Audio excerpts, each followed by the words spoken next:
padahal masih besok akan selamat juga.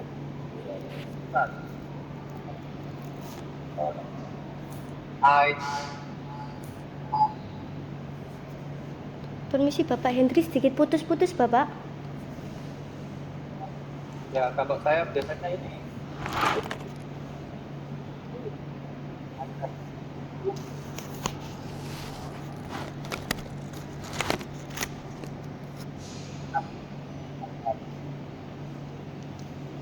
Permisi Bapak Hendri, sedikit putus-putus Bapak. sebenarnya bukan putus-putus, error di Google Meet-nya Mbak, saya Mbak. Oh, nggih. Sudah Ya, sedikit jelas. ya kadang itu putus, kadang nyambung. Saya pakai Zoom, Mbak. Atau saya pakai device ini aja, apa namanya, HP itu. Oh, Kalau di sudah. laptop itu ada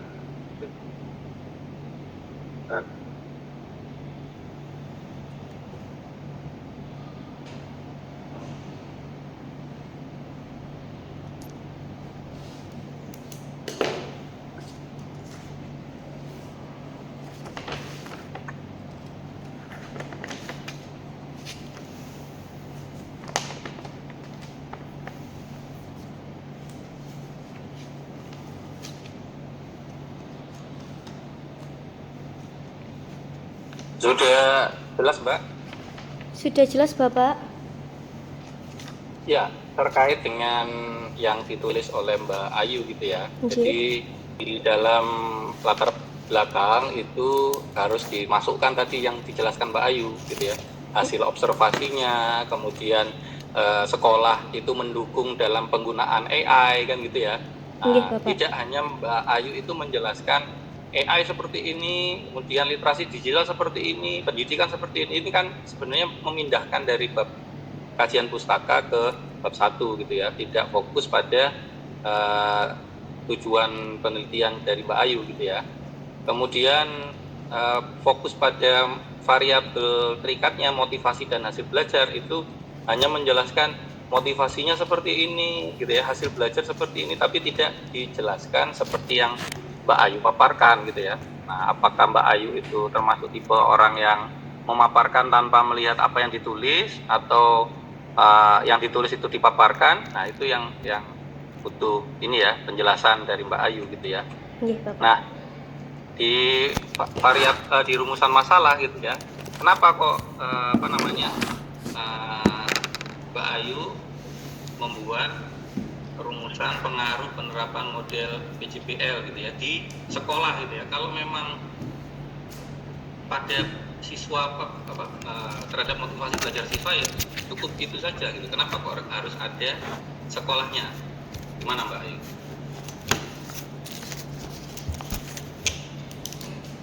Karena untuk mengetahui motivasi ini saya memerlukan tempat penelitian Bapak, sehingga saya memilih SMP 2 Muhammadiyah 2 Taman sebagai objek ini tempat penelitian saya. Ya, artinya kan Mbak Ayu kan menguji teorinya PJPL gitu ya. Artinya bisa digunakan di manapun sekolah gitu ya. Baik itu SMP, SD maupun SMA gitu ya. Tapi kan Mbak Ayu kan fokusnya pada di model PJPL dan variabel terikatnya kan gitu. Kalau sekolah kan termasuk di subjek di objek penelitiannya kan gitu ya. Kan bisa masuk di bab 3 kan. Iya Bapak, bisa. Ya, jadi itu kalau menguji teori itu kan tidak harus ada sekolahnya, tapi nanti dimasukkan ke dalam bab 3. Nah, kajian yang dilakukan oleh Mbak Ayu di bab 2 itu ya ini masih teori umum ya, terkait dengan pembelajaran IPS. Ini kira-kira mau risetnya pada topik apa ya Pak? Risetnya ini ada di materi kelas 9 Bapak. Sebentar. Kelas 9. Topiknya apa? Topiknya ini, sebentar. Saya lihat instrumen saya dulu.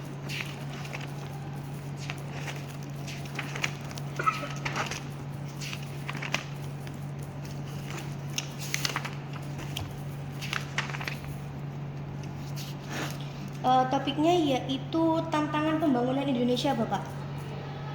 Di kelas 9 ya, tantangan pembangunan. Nggih, di Ya. semester genap tahun ini Bapak. Ya, itu kan nggak masuk di dalam IPS yang ada di kajian pustaka kan, Mbak? Kajian pustaka. Ya, di dalam pembelajaran IPS ada mata pelajaran itu, topik pelajarannya kan nggak ada kan ya? Oh, nggih Bapak. Ya, kan Mbak Ratu kan mahasiswa IPS, Nggih. sehingga penelitiannya ini apakah sama dengan IPS atau prodi TP gitu ya, teknologi pembelajaran. Nah, ini kan supaya ada bedanya, Mbak Ratu kan mahasiswa IPS ya, sehingga riset-riset berbau IPS-nya harus muncul gitu ya. Nah, meskipun di dalam kajian bab 2 itu topiknya apa? Tantangan pembangunan ya. Tantangan pembangunan Indonesia. Permisi. Ya, tantangan pembangunan di Indonesia itu mungkin Mbak Ayu bisa mengambil riset mini gitu ya, atau preliminary riset. Misalkan Mbak Ayu berada di mana ini tempat tinggalnya, Mbak? Di Surabaya Bapak. Nah, di Surabaya, tantangan apa yang ada di Surabaya kan dalam pembangunan kan gitu ya. Nah, itu nanti bisa menjadi materi awal untuk menguji model PJPL-nya itu. Ya.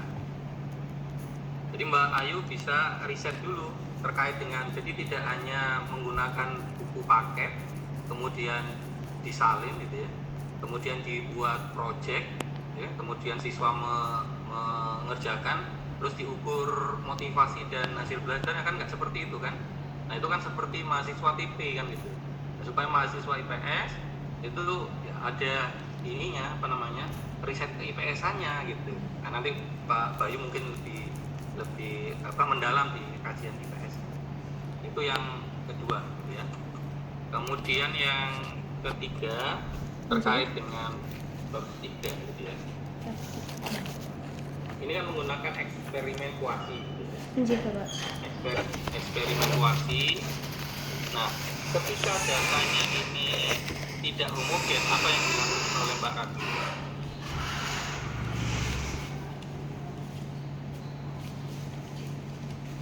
Nggih Bapak, mohon maaf Bapak. Kalau datanya nggak homogen,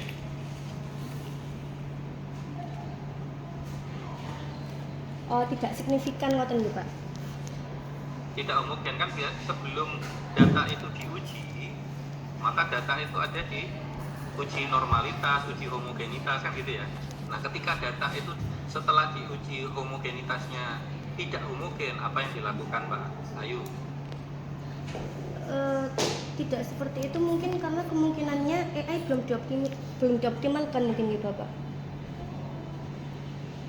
Bukan dioptimalkan, Mbak Ayu kan melakukan eksperimen kuasi kan gitu. Nggih.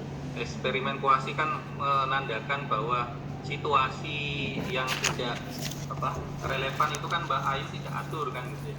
Kelasnya tidak disendirikan, tidak dilokalisir kan gitu. Tapi Mbak Ayu menggunakan pembelajaran seperti biasa pada pembelajaran SPS kan gitu ya. Nggih. Nah, misalkan ketika mengambil data motivasi, ketika mengambil data hasil belajar, ternyata datanya itu tidak homogen gitu. Apa yang dilakukan Mbak Ayu? Mungkin saya akan meneliti ulang Bapak. Dan Gimana Mbak? mungkin saya akan meneliti ulang Bapak dan saya mencari tahu kesalahan kenapa datanya tidak homogen. Oke. Jadi Mbak Ayu kan punya instrumen ya? Nggih. Instrumen itu bisa motivasi maupun hasil belajarnya itu lebih banyak supaya yang tidak homogen itu bisa dihilangkan. Nggih. Nggih Bapak. Oke, kan indikatornya kan ada banyak ya? Banyak. Indikator motivasi Mbak? Indikator motivasi di sini ada Indikator motivasi di sini ada yang pertama tekun menghadapi tugas, lalu ulet dalam menghadapi kesulitan, minat belajar dan juga kemandirian dalam belajar dan juga senang menjelajahi pengetahuan. Ini ada 6 indikator, Bapak. Oke, 6 indikator dengan 20 item ya? Nggih, 20. Nah, ini mungkin lebih banyak supaya ketika ada data yang tidak homogen itu Mbak Ayu bisa mengedel gitu data yang tidak homogen. tetap sehingga 6 indikator ini bisa terpenuhi gitu. Oh, nggih, siap Bapak. Ya. Kemudian indikator hasil belajarnya apa? Untuk indikator hasil belajarnya di sini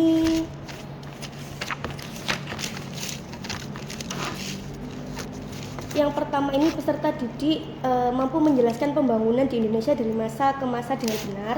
Lalu yang kedua, peserta didik mampu menjelaskan ciri-ciri pengembangan pada masa Orde Lama. Peserta didik mampu membandingkan pembangunan pada masa Orde Lama dan Orde Baru. Lalu peserta didik mampu mengidentifikasi tolak ukur kemajuan pembangunan berdasarkan pertumbuhan ekonomi. Peserta didik mampu menjelaskan pengaruh kualitas kehidupan terhadap pembangunan nasional. Dan yang ini peserta didik mampu menjelaskan tantangan pembangunan pada masa reformasi. Peserta didik mampu mendeskripsikan potensi kekayaan alam Indonesia sebagai peluang pembangunan. Peserta didik mampu menjelaskan tantangan dalam pengembangan industri strategis di Indonesia. Peserta didik mampu menganalisis tantangan dalam memanfaatkan kekayaan alam secara berkelanjutan. Dan yang terakhir di sini, peserta didik mampu menganalisis hubungan antara karakteristik negara maju dan upaya Indonesia menuju negara maju. Ada 10 indikator, Bapak. Ada 10 indikator. J, ada 10 nah, ini indikator. nanti berupa tes uraian atau tes pilihan ganda? Ini nanti berupa pilihan ganda, Bapak. Pilihan ganda. J. Kalau 10 kira-kira, kalau misalkan yang tidak homogen 5, sampai hanya menganalisis 5 butir berarti?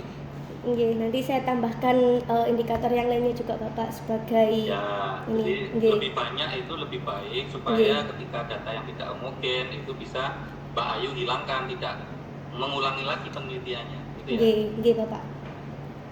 Terus hubungannya mind mapping dengan model PJBL dan variabel yang diuji apa? Karena sebelumnya saya hanya ingin meneliti pengaruh perplexity AI ini terhadap motivasi dan hasil belajar saja, Bapak.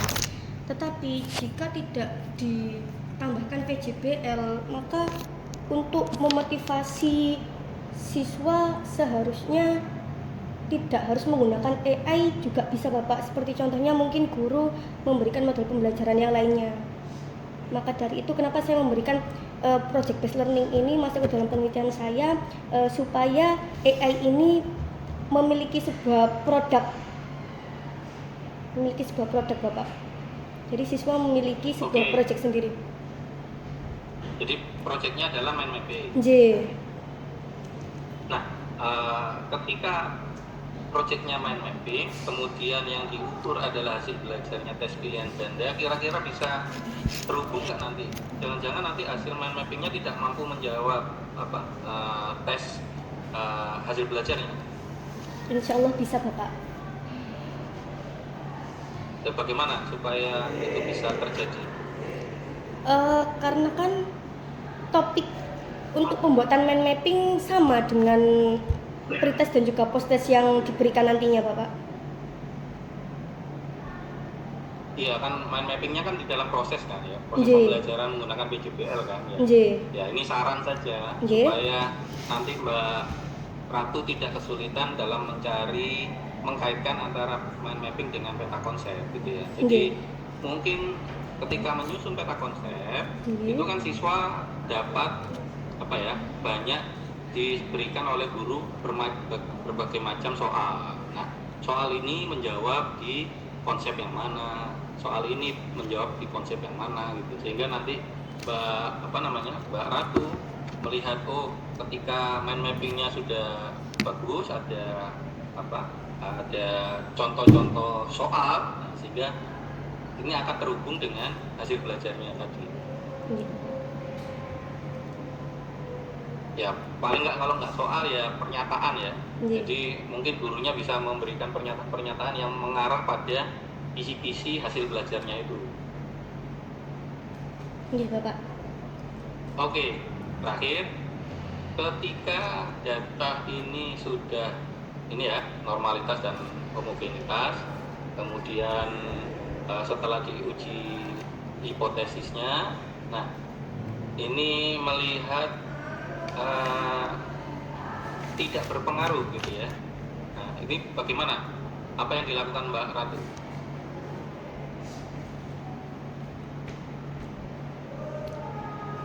maka tidak berpengaruh Bapak.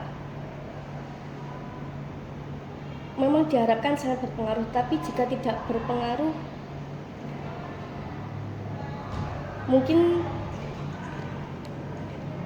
mungkin ya seperti itu Bapak, karena memang jawabannya tidak berpengaruh, mau bagaimana lagi.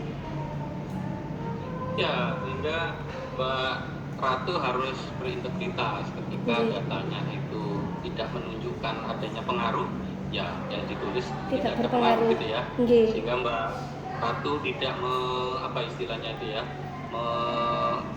menambahkan data-data yang tidak perlu sehingga pokoknya epok-epoknya berpengaruh semuanya kan itu enggak kan. Mboten, Bapak. Harus berintegritas. Siap ya? Nggih, siap Bapak. Oke, harus diuji dengan benar-benar gitu ya. Nggih. Oke, baik, terima kasih. Itu yang saya sampaikan. Saya kembalikan ke moderator. Terima kasih Bapak Hendri atas saran dan juga masukannya. Saya sangat berterima kasih.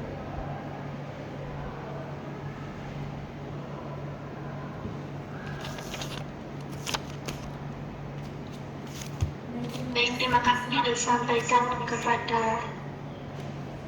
Bapak Dr. Hendri Bastiono atas masukan dan sarannya. Kemudian saya persilakan kepada yang terhormat Bapak Dr. Muhammad Basdara Asmidi untuk memberikan pertanyaan atau saran kepada Saudari Ratu.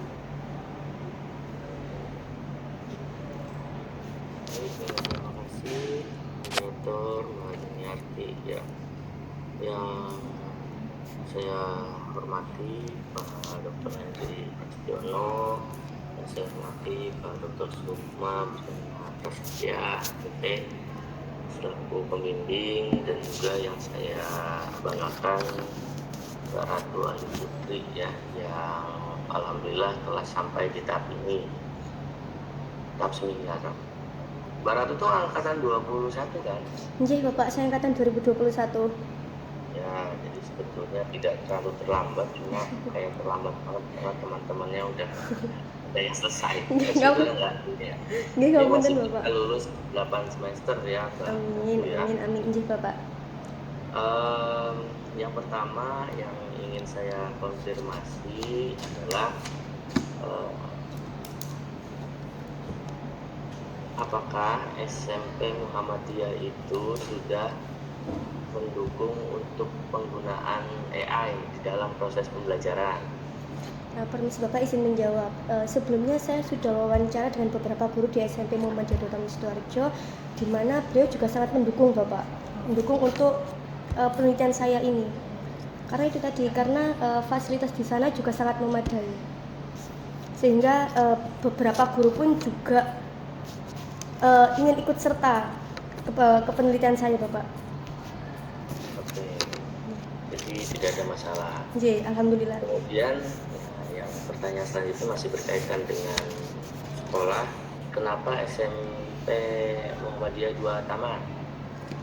Karena alasannya yang pertama gitu Pak, karena pertama saya PLT di sekolah tersebut, tetapi melihat dukungan kuat terhadap teknologi dan akses internet bagi siswa, dan setelah saya observasi lagi, saya menyadari bahwa potensi pemanfaatan teknologi dalam pembelajaran dan memutuskan untuk menelitinya Bapak. Oke, jadi sebaiknya ditambahkan alasan-alasan yang logis ya, Jadi, yang tidak berdasarkan perasaan. Kalau karena PPL itu berdasarkan perasaan ya. Jadi alasan-alasan yang logis itu perlu, dan juga misalnya bandingkan dengan sekolah lain, apakah sekolah lain itu bisa mendukung tidak penelitian yang akan dilakukan oleh Mbak Ratu ya. Nah, nanti dari hasil itu kan semakin memperkuat kenapa Muhammadiyah itu menjadi salah satu option untuk penelitian. Nah, kemudian yang menarik dari penelitianmu ini adalah mengkaitkan antara model project base ya, model project base yang sudah ditentukan. Di project base ini sudah ditentukan dengan menghasilkan project mind map ya. Nggih Bapak. Coba saya mau tahu dulu, sebetulnya potensi paling utama dari AI Perplexity itu apa? Yang paling utama menurut saya itu bahwa Perplexity AI ini mencantumkan sumbernya Bapak. Itu yang lebih penting menurut saya. Jadi saya memilih Perplexity dibandingkan AI yang lain. Hanya dibatasi Perplexity saja. Dibatasi Perplexity saja Bapak. Ya, kalau ada sumbernya, kira-kira produk yang paling tepat apakah Mindmap? Mungkin bisa yang lain Bapak. Tetapi karena saya lihat siswa di Muhammadiyah Dua Taman hanya memiliki pengalaman proyek membuat mind map saja. Ya, justru harus dibangun dong pengalaman yang lain dengan proyek yang misalnya memang sangat terfasilitasi dengan penggunaan Perplexity, misalnya gitu kan, yang sifatnya itu lebih aktif gitu.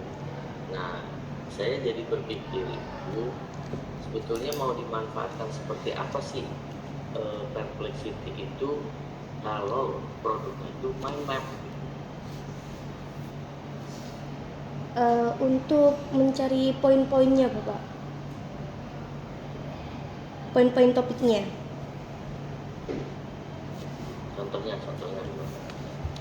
Seperti di sini kan ada topik tentang tantangan pembangunan Indonesia nih Bapak. Dan itu kan ada beberapa indikator yang saya ingin teliti. Nah di situ nanti siswanya mungkin dapat mencari cabang-cabang dari indikator yang saya minta seperti itu. Dan di Perplexity sendiri itu kan sudah saya sebutkan bahwa mencantumkan sumbernya nih Bapak, dan sumber itu bukan hanya website biasa tapi juga jurnal-jurnal yang lain. Jadi mungkin siswa jika menggunakan Perplexity AI itu mungkin juga membaca pengetahuan-pengetahuan yang lain dari jurnal-jurnal yang sudah disediakan oleh Perplexity sendiri. Kira-kira kalau dibuat dengan karya tulis seperti esai itu lebih bermanfaat nggak sih Perplexity dibandingkan dengan mind map? Bisa Bapak, cuman saya takutnya kalau misalnya membuat esai itu nanti takutnya siswa ini meniru 100% dari Perplexity-nya sendiri nantinya. Atau bagaimana Bapak? Mungkin ada saran? Enggak, saya lagi menanyakan saja. Saya belum ada gambaran gitu untuk menyarankan seperti apa gitu ya.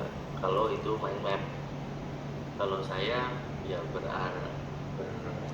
melihat dari sini ya, kalau untuk Perplexity itu sangat potensial ketika dijadikan sebagai karya tulis, kayak gitu aja. Oke. Nah, sehingga perlu dijelaskan nanti ya bagaimana sih sebetulnya pemanfaatan Perplexity-nya ini. Jangan sampai nanti peserta didik itu nggak tahu apa yang harus dilakukan gitu ya. Bapak. Kemudian di tahap-tahap mana sih sebetulnya project based learning ini Perplexity ini berperan penting dalam PJBL ya, ini juga penting. Nah, kalau mind map sih menurut saya seharusnya sampai pembuatan mind mapnya juga itu pakai AI. Nah, ini mind mapnya pakai apa? Mind map bikinnya pakai apa? Jadi saya nanti meminta anak-anak menggunakan mind map ini dengan alat Perplexity ini hanya sebagai itu tadi poin-poinnya saja Bapak. Tapi tetap ya, mind mapnya anaknya membuatnya bagaimana? Membuatnya ini menggunakan apa namanya, kertas besar kalau Bapak. Oh, manual. Manual. Karena nanti takutnya Bapak kalau misalnya saya meminta anak-anak ini secara digital, takutnya nanti malah tanya di EE yang lain, seperti contohnya buatkan mind map gini lah, nanti kan malah jadinya udah berupa PDF gitu, soalnya bisa Bapak. Jadi saya maksudnya itu kan tidak bisa. Iya, maka dari itu saya meminta anak-anak untuk menulis secara manual. Jadi tidak hanya menulis, tapi kan mereka pasti juga akan membaca seperti itu. Jadi tidak hanya meminta AI untuk membuatkan saja. Ya, itu ya. Jadi nanti dituliskan mungkin di batasan masalah ya, rambu-rambu project based learning itu sampai sejauh mana ini AI itu dimanfaatkan untuk pembelajaran gitu ya. Karena memang goalsnya itu bukan ke produk ya berarti ya. Iya Bapak. Tujuan utamanya bukan ke produk gitu ya. Sebenarnya bukan ke produk. Ya, Iya. tapi ke motivasi dan Hasil belajarnya. Nggih. Oke, kemudian masuk ke metode ya, tadi teori sudah Nggih. cukup ya nanti, tapi mau ditambahkan lagi hasil-hasil penelitian yang menggunakan teori psikomotorik itu ya. Kalau bisa juga diberikan penelitian-penelitian yang IPS-nya untuk yang pemanfaatan AI kalau ada. Nggih, karena saya mencari penelitian terdahulu tentang teori sibernetik ini masih sedikit susah Bapak. Jadi nanti mungkin saya akan lebih cari lagi. Oke. Kemudian untuk metode penelitian ini kan evaluasi atau eksperimen semua ya. Nggih. Kemudian diambil berapa kelas? 2 Bapak. Pemilihan itu apa? Karena saya memilih kelas 9A dan 9B ini dipilih karena memiliki kemampuan akademik yang seimbang berdasarkan data nilai rata-rata, dan ini pun juga rekomendasi dari guru yang saya wawancarai Bapak. Jadi kelas 9 kan udah mau lulus juga. Iya, tapi saya direkomendasikan oleh guru Bapak karena kan kelas 9 ini saat ini juga masih akan menjalani ujian. Jadi katanya itu sekalian penelitian saya juga buat nanti ambil pretest posttestnya. Nah itu alasannya itu jangan alasan-alasan emosional itu loh. harus alasan logis ya. Ini karena gurunya minta itu gimana? Rekomendasi dari guru Bapak. Tapi saya juga melihat kemampuan akademik Bapak yang seimbang itu. Penelitian eksperimen semu ya sebaiknya itu dia memiliki karakteristik yang sama. Nah, karakteristik sama itu bisa jadi dalam hal satu motivasinya karena Anda mau meningkatkan motivasi, kedua hasil belajar.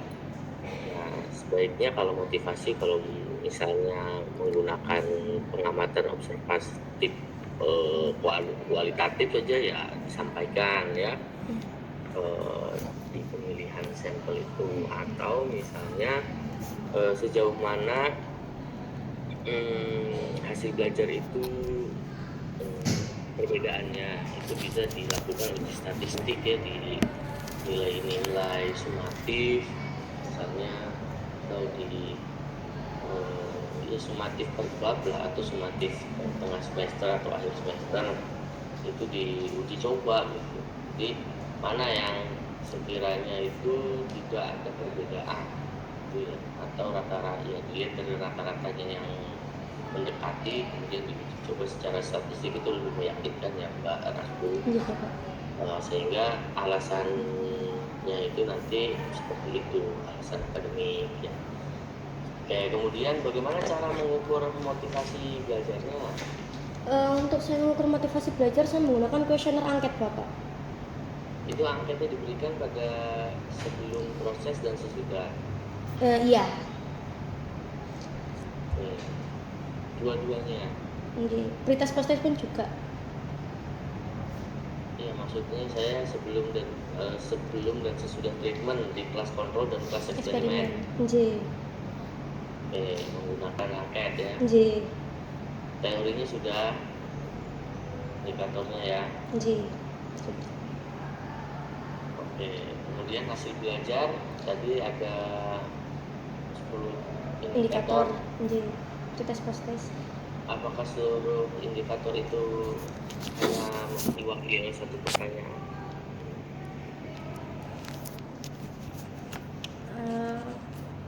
Mungkin bisa lebih Bapak. Enggak, kamu jangan mungkin sekarang itu mau bagaimana ya? Iya, karena saya lihatnya satu indikator itu satu pertanyaan. Jadi nanti ada 10 pertanyaan. Tetapi yang telah disampaikan oleh Pak Hendri tadi kan kalau misalnya ada soal yang tidak homogen kan ada penggantinya. Ya, jadi sebetulnya indikator itu tidak harus satu, Nih, siapanya? jadi bisa diwakili oleh 2-3 pertanyaan. Jadi kalau ada 10 misalkan, ya bisa saja dijadikan 20 pertanyaan atau 20 pertanyaan, ya tidak masalah. Ya, wah, dari saya itu ya. Oh ya, satu lagi untuk analisis datanya yang motivasi itu bagaimana Mbak? Analisis data. Motivasi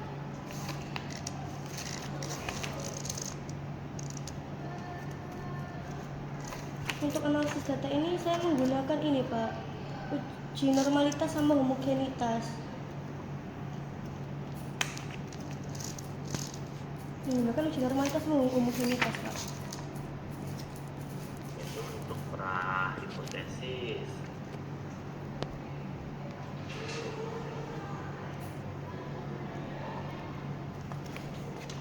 Oh, validitas dan reliabilitas.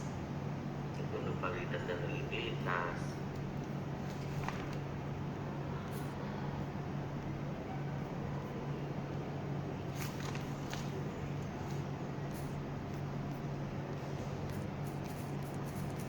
Iya Bapak, analisis data motivasinya ini yang pertama diuji menggunakan validitas dan reliabilitas terhadap angket serta soal disertai dengan uji prasyarat mencakup uji normalitas, homogenitas dan juga uji t-test. Iya, itu kan uji prasyarat untuk menganalisis hipotesis.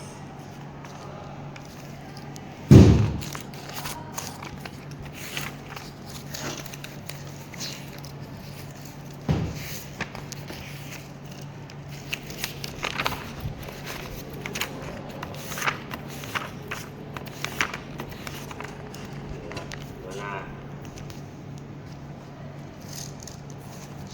Sebentar Bapak.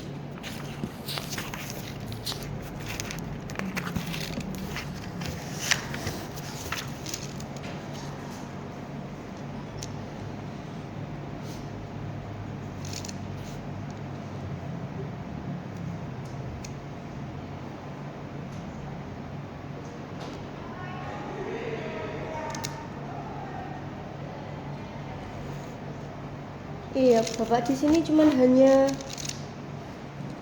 uji validitas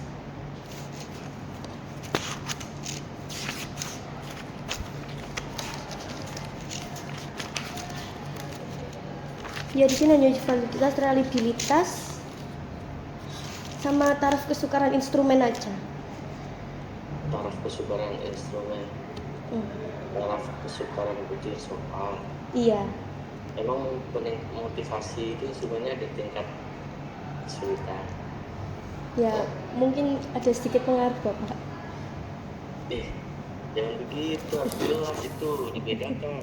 Satu instrumen atau dua instrumen yang berbeda itu. Motivasi dengan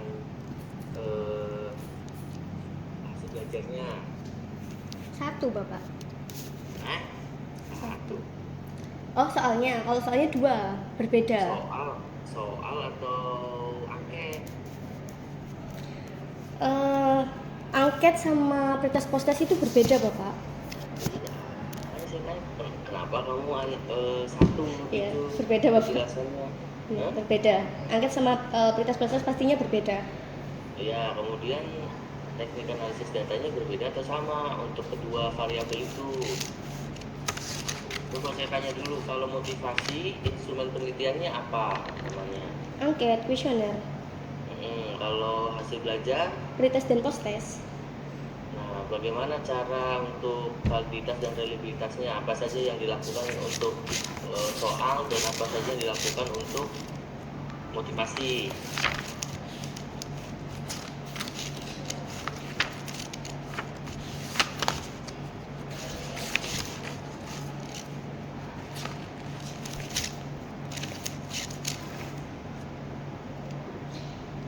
Uji validitas ini dilakukan untuk memastikan bahwa instrumen yang digunakan untuk menilai pengaruh penerapan model PJBL ini tepat dan juga salah.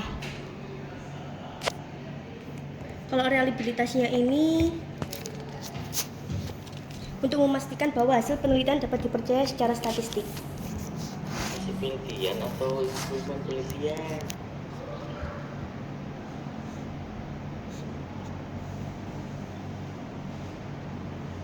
Ya Mbak Ayu dibaca lagi ya, makanya ini belum selesai sampai ke akhir ini untuk teknik analisis datanya itu ya. Nggih, Bapak. Nah ini saya filenya ketinggalan di kampus, saya minta kirim tadi belum, Oh, nggih Bapak, ngapunten ndak lihat HP. jadi saya tidak bisa memastikan dulu ini ya. Nggih. Jadi saya lihat lagi ya soalnya. Nggih. Jadi dipastikan ya fungsi-fungsi dari analisis data itu apa gitu ya. Kemudian uji-uji itu untuk apa? Ya, jangan sampai narasinya itu salah gitu ya. Berarti belum benar-benar memahami prosedur penelitiannya nanti. Oke, itu saja dari saya. Saya kembalikan ke Mbak Yuniarti ya. Apa? Permisi Bapak, saya izin bertanya nggih Bapak. Apa jadi kamu yang bertanya ya gimana? Ndak ngapunten Bapak. Ngapunten. Ya, Ya. Ini saya kan membuat rubrik penilaiannya ini sendiri nggih Bapak. Itu kan pastinya dibutuhkan validasi ahli ngoten nggih. ya. Nah, itu nanti izin bertanya nggih Bapak, itu meminta validasinya di mana nggih Pak? Ya cukup kalau untuk penelitian eksperimen itu kepada Pak pembimbing Pak Sukma udah cukup sebetulnya, tidak harus validasi keluar. Kalau untuk penelitian eksperimen kecuali pengembangan harus ada validasi dari pihak ketiga. Kalau dari eksperimen ya saya rasa cukup ke pembimbing. Nah, itulah Mbak ya. Nggih Bapak.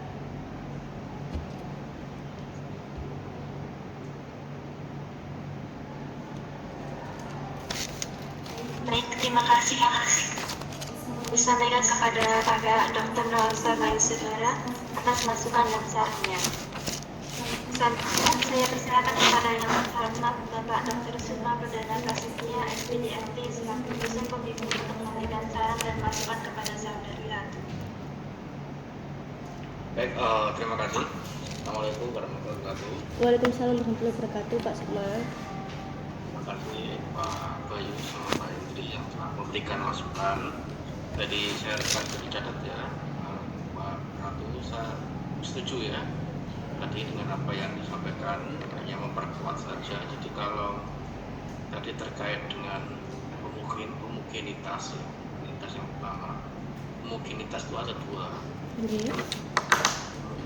data dan homogenitas kelompok subjek penelitian.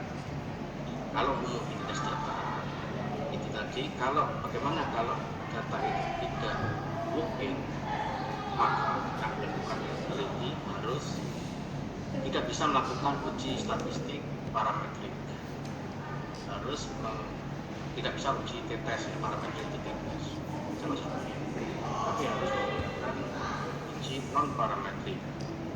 Dalam hal ini kalau itu uji t-testnya independen berarti man Whitney, jadi harus beralih ke man Whitney. Jarang mahasiswa yang berani ke sana, biasanya dimungkinkan diupayakan data-data itu mungkin, jadi sebenarnya kalau mungkin di masalah. Jadi yang pertama. Yang kedua, subjek penelitian jangan menggunakan populasi sampel, karena di situ ada berapa kelas sih, kelas 9 itu? Ada 5 Bapak. Ada 5 ya. Nggih. Itu kan yang diambil 9A dan 9D. ya. Nggih. Nah, apa nanti yang terjadi di 9A dan 9D itu apabila diterapkan di kelas yang lain B, C, dan E itu belum tentu sama, belum tentu mewakili, karena ini basicnya basic kelas bukan basic sampling ya. Makanya jangan menggunakan istilah populasi sampel tapi langsung subjek penelitian. Kenapa dipilih? Bukan karena ini rekomendasi guru, bukan, tapi lebih cenderung ke kesetaraan dari kelompok eksperimen dan kontrol. Bisa dilihat dari tadi misalkan rata-rata kelas dan lain sebagainya. Nah, oleh karena itu diusahakan setara atau homogen dua kelas ini ya, dicari yang rata-ratanya sama. Nah, untuk membuktikan itu setara atau tidak, maka harus diuji di pretestnya itu harus diuji independen dulu. Jadi pretest dengan pretest diuji T independen. Nah, apabila setara atau tidak berbeda secara signifikan, berarti bisa diteruskan. Kemudian dikasih perlakuan, satu perlakuan eksperimen dengan PJBL yang kontrol pakai apa, Mbak? Iya, Bapak. Perlakuan apa? Yang tadi kan eksperimen menggunakan PJBL, yang kontrol apa? Konvensional metode ceramah, Bapak. Konvensional, setelah itu di post test. Dan di post test juga gitu, di uji T lah. Jadi 2 kali uji T. Pretest dan post test diharapkan di pretestnya itu setara atau mungkin ya, tidak berbeda signifikan, kasih perlakuan. Kemudian di post test ada perbedaan. Nah, dari situ kita bisa memastikan apa yang menyebabkan perbedaan itu akibat dari pengaruh penerapan PJBL itu. Nah, bagaimana nanti kalau tidak mungkin ternyata setelah di pretest ya, di uji T, di pretestnya nggak mungkin apa, maka tidak bisa menggunakan uji T, tetapi menggunakan uji T kovarian. Artinya pengetahuan uji T kovarian. Artinya pengetahuan awal itu sebagai variabel yang berpengaruh. Jadi tidak perlu pindah kelas juga. Jadi pengetahuan awal itu dijadikan sebagai variabel karena berbeda dua kelompok itu ternyata berbeda. Nah, ini nggak berani, mahasiswa nggak berani, nggak ada yang pernah kecuali satu Mbak Laili atau Bapak IPS juga waktu itu saya bimbing berani menggunakan ANACOVA ya, analisis kovarian, di mana variabel pengetahuan awalnya itu sebagai variabel yang berpengaruh. Nah, setelah tes detail ternyata beda, tapi dia berani untuk tidak kelas tetap pengetahuan awal itu sebagai variabel, sehingga menjadi uji T. Nah, itu ya untuk untuk menyikapi mungkin kita ataupun mungkin dalam kelompok subjek penelitian. Kemudian tadi juga begitu. Tadi kan untuk hasil belajar itu kan digunakan uji T-test kan, analisis datanya. Iya, Bapak. Demikian juga motivasi itu juga bisa digunakan uji T-test. Jadi 2 kali uji T-test. Uji T-test untuk hasil belajar, kemudian uji T-test untuk motivasi. Nah, dua-duanya kan diukur, kelompok eksperimen dan kelompok kan juga diukur motivasinya kan. Iya. Nah, dan sudah. Nah, sehingga kedua-duanya itu dua kelompok ini dikasihkan uji T-test 2 kali untuk hasil belajar dan uji T-test untuk motivasi. Atau kalau 1 kali namanya manova satu jalur. Jadi gabungan uji T 2 kali. Kalau pada pendekatan 2 ini ya, ini langsung menggunakan manova satu jalur. Kita perlu uji T 2 kali.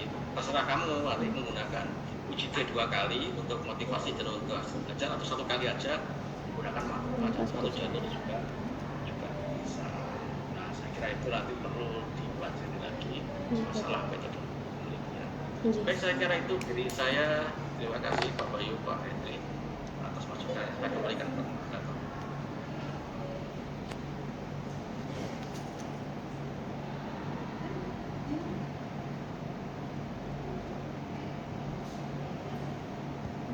Baik, terima kasih atas jawaban baik.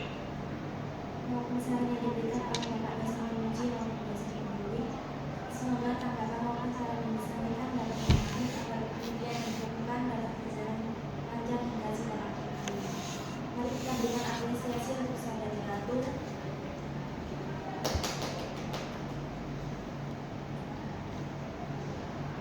Saya selaku moderator mengucapkan banyak terima kasih kepada para dosen dan teman-teman audiens yang telah bersedia hadir pada siang hari ini.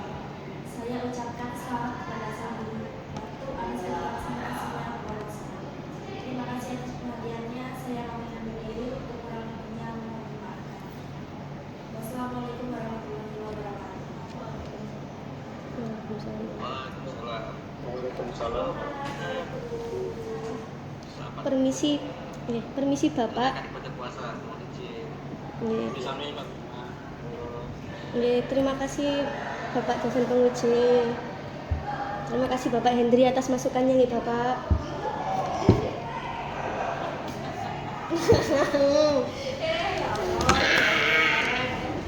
Ya.